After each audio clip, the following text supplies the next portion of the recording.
there is no mountain anywhere. A man's ignorance is his mountain.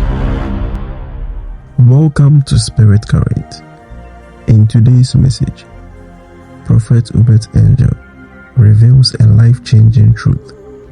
Most of the mountains we face aren't physical. They are situations shaped by our fears, doubt, and the way we see ourselves. He shows us that as believers, we are not meant to be crushed by these mountains.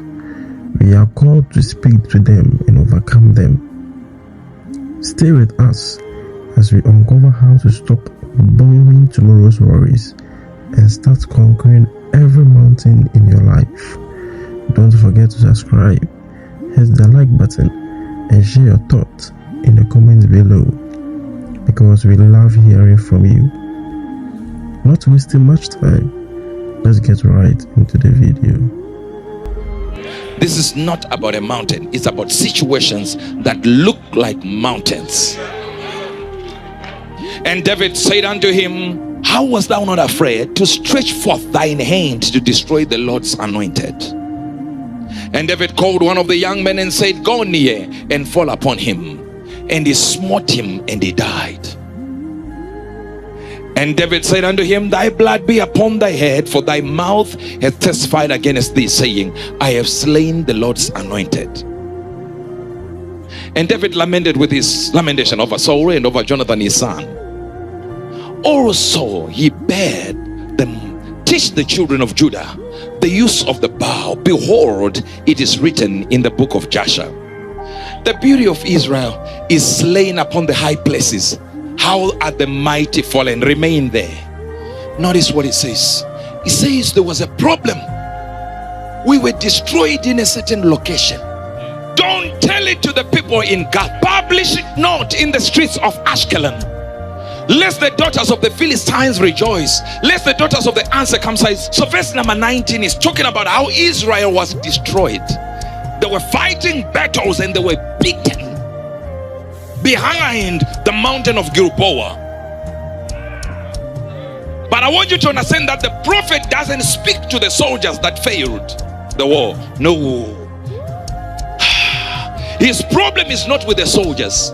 His problem is not with the commanders or the generals that fought the war and failed. He says, please don't tell the people, verse number 20, don't tell the people in Gath how we were beaten. Don't publish it even in Ashkelon. They will laugh at us, these Philistines who are uncircumcised. So what does he do to correct what happened when they lost? Look at what he fights. You mountain of Gilboa. The prophet begins to fight a physical mountain. Now, when last did you speak to a mountain? When last did you speak to the soil? When last did you speak to trees? Your Christianity is half-baked. You're practicing a shortened Christianity, which is, understand, you can talk to the river. But Christians, it's all fake tongues. Move up and down and there is nothing to show for it. And yet the man here as a prophet, he banishes rain and dew. In other words, he's saying we will not offer any sacrifices on that mountain anymore. Why? Neither be there no rain upon you. He's saying rain will not come. Rain would be around the mountain like this. There the shield of the mighty. There the shield of the mighty is vilely cast away, and the shield of Saul as though he had not been anointed with oil. What he is saying is, you mountains, when you saw Israel was losing, you should have defended them with your rocks. Now we were beaten as human beings. You should have looked at the anointing that was upon Saul. Even your rocks should have responded. Your trees should have responded. The soil should have responded. I speak to somebody here that every mountain understands you are anointed. There are mountains of politics, mountains of finances, mountains of families. Your family can be a mountain. Farming can be a mountain. Political careers can be mountains. You feel like you can no longer be an MP. You can't be an MP. You can't be a member of parliament. You can't be a governor. You can't be a minister. You can't be a president. Because in your head, it's a mountain. Some of you are completely just married because you don't have money.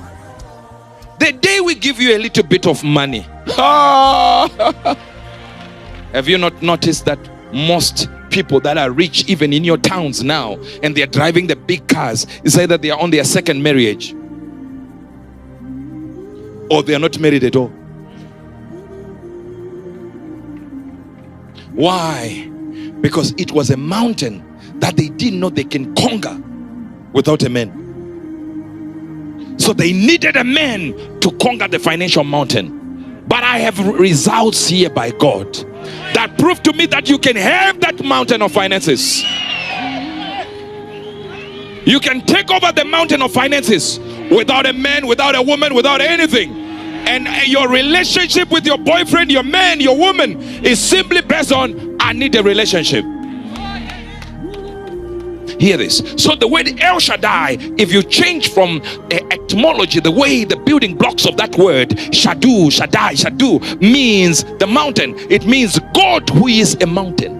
That's why he says, I own a cattle on 1,000 hills. What is he saying? He's saying, I own the hills. If your cow trespasses, it's mine. Maybe you didn't get what I just said now. May somebody's money trespass. What is the mountain? Can it be the mountain?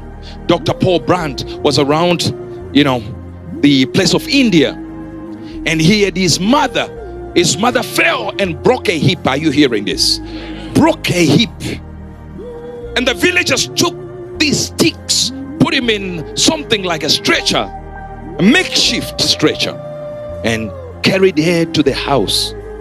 But on the way, miles and miles away, on the way, it was bumpy as the carriage was going, so she broke more bones on the way. She got to the location and she was a preacher,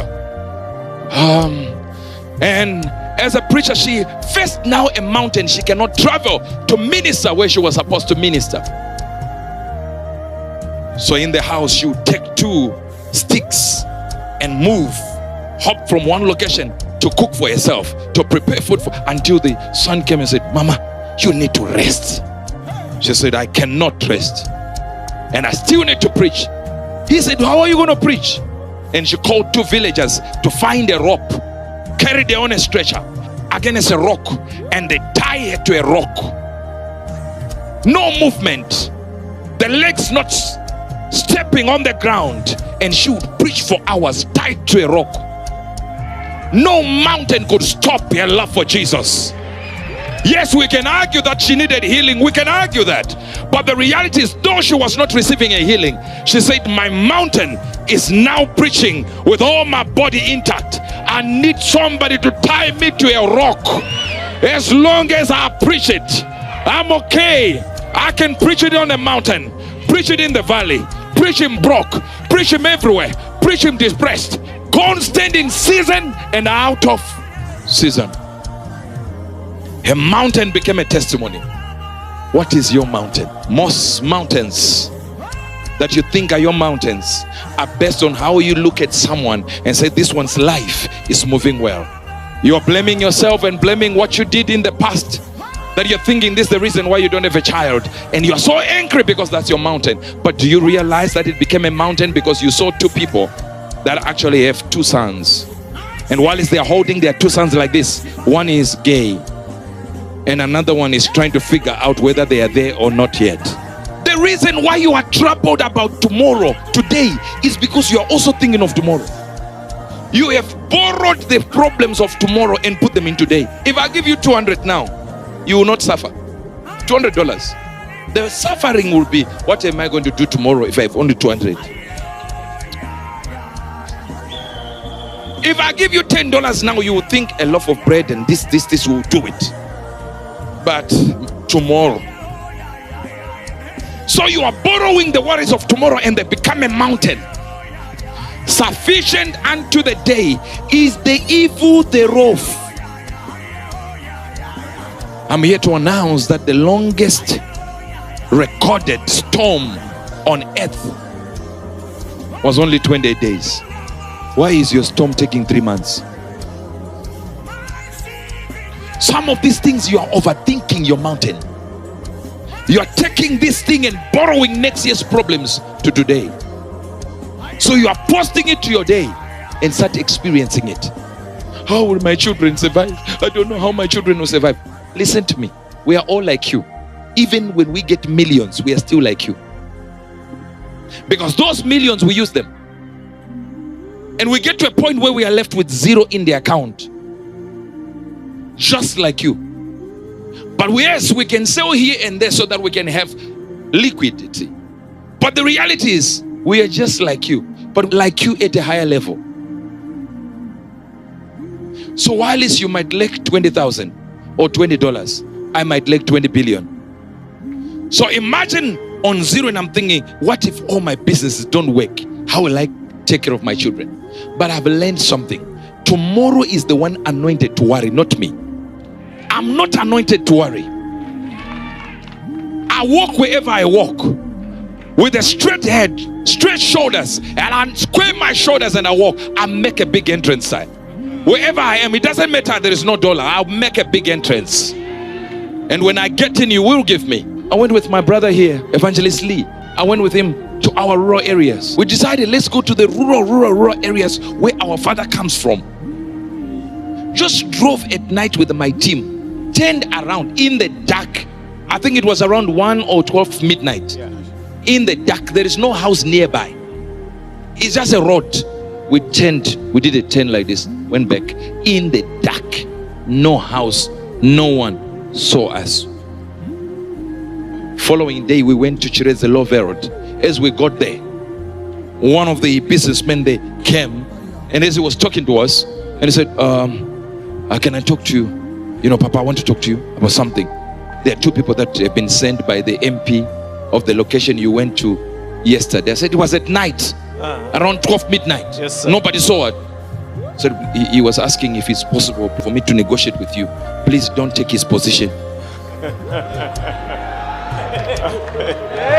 I'm a presidential envoy and ambassador. Like, that's bigger than a member of parliament.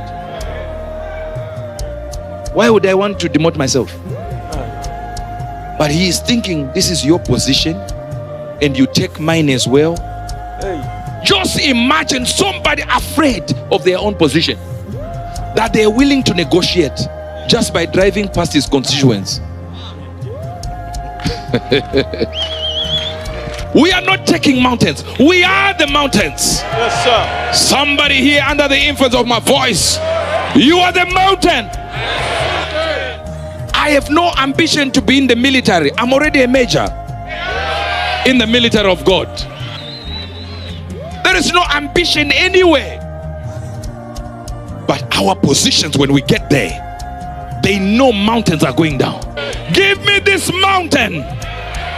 Can I have 2 of you saying, give me this mountain? 1,000 of you saying, give me this mountain. 2,000 of you saying, give me this mountain. 3,000 of you saying, give me this mountain. From now onwards, we are going to take over the mountains rightly. They are our mountains. We are positioning ourselves in the political field, in the finance field. Families, we will be the ones to be consulted. They won't hold any conference, any meeting without our presence there. You shall be the one to be consulted in the name of Jesus. I decree and declare that everything that positions itself as a mountain, you shall become a mountain to it. Thank you for watching SpiritCurrents. We hope this message from Prophet Uebert Angel has inspired you to face your mountains with faith and boldness. If you were blessed by this teaching, like this video, comment your biggest takeaway, and subscribe so you don't miss more powerful messages that will grow your faith. Remember, with God, every mountain can move. Until next time, stay blessed and stay in the Spirit. God bless you.